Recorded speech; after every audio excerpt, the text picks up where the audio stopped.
1, Oh, you're starting 2, now? It's fine. 3, 4. Hi, my name is Amber Johnson, and I want to welcome you to All Things Sweet. All Things Sweet is a bakery that I started 2 years ago. I chose to stay home with my 4 children and had a passion for baking. With my passion for baking, I found that I could sell the items to support my hobby. So that's kind of where it started. My fondest childhood memory is of baking with my mother. I can remember being a toddler and pulling a chair to the counter and peeking over the counter to see what she was doing. And little did we know at that time that we were creating a bond and a memory that I've created with my kids as well. And it's especially fun during the seasons. So with that being said, we'll go ahead and get started. The things that you're going to need to create your cupcakes or to ice your cupcakes are prepared cupcakes. The number is up to you if you want to decorate 1 or you want to decorate a dozen. That's really up to you. And you'll need prepared icing. I use Pillsbury canned icing. It's really easy and quick, and it comes with the sprinkles. That's like a one-stop shop. It's like $1.50. You get your sprinkles and your icing. I add a stick of butter and a cup of confectioner sugar, so you get the homemade taste with the store-bought price. That's your preference, whatever you want to do there. You're going to need a Wilton icing tip. This is tip 1M. I like this tip because it yields a lot of icing at one time, creating the swirl on top of the cupcake that gives you the bakery look at the low cost. You're going to need some cupcake picks. Your choice. I chose Halloween. It's popular right now. There's an array of this out there. Any occasion, any style, any theme. The sky's the limit.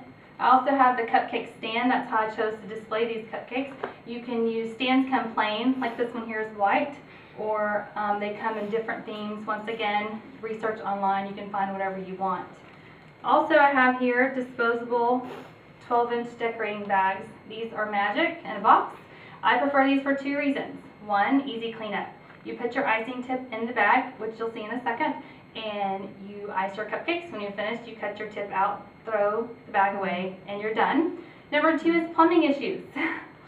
With icing, it contains lots of grease, whether it's canned or homemade, store-bought, whatever. It has lots of grease in it, and it will clog your drains. I've spent hundreds of dollars on plumbing issues because of my baking passion, and so therefore another reason to do disposable bags. And here I have a box, a gift box. This is a cupcake box. You're going to need to transport these cupcakes if you give them to a friend or neighbor or whatever. These are cute. You can decorate them however you want. These also come in themes for holidays and seasons and occasions and things like that. So let's go ahead and get started on icing our cupcakes. I'll show you how we do this. I have 4 cupcakes here. So you're going to take your icing bag. This is the disposable bag that says Magic.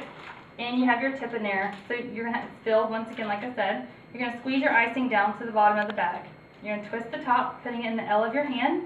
This creates a bend so the icing doesn't come out here, and it only comes out at the tip. So you're going to place the tip of your bag on the center of the cupcake, and you're going to apply gentle, steady pressure, allowing the icing to build. And you go around, let the icing fall, gentle pressure, and release. And you get your perfect swirl. I'm going to do it a few more times just so you get the idea. Start in the center, let the icing fill and build, go around the sides, and release. A couple more times. And I'll tell you that with this, practice makes perfect, just like with all things. You'll have good days and you'll have bad days. Don't get frustrated. So there's how you ice it. Now that we have the iced cupcake, my next step was to put sprinkles on it. So I just took the store-bought sprinkles and sprinkled it, you know, as so. Not a big deal. Okay, and then you take your picks or whatever you've chosen. Toys make good cupcake toppers. You know, once again, the sky's the limit. And put this there. And there you go. Just like that. So while store-bought gifts are great, and we all love store-bought gifts, gifts homemade from the heart have a personal touch, and they've taken thought for that individual. So people always prefer personal homemade gifts over store-bought gifts. So with that being said, I hope you enjoy your baking adventure, and happy baking from our home to yours.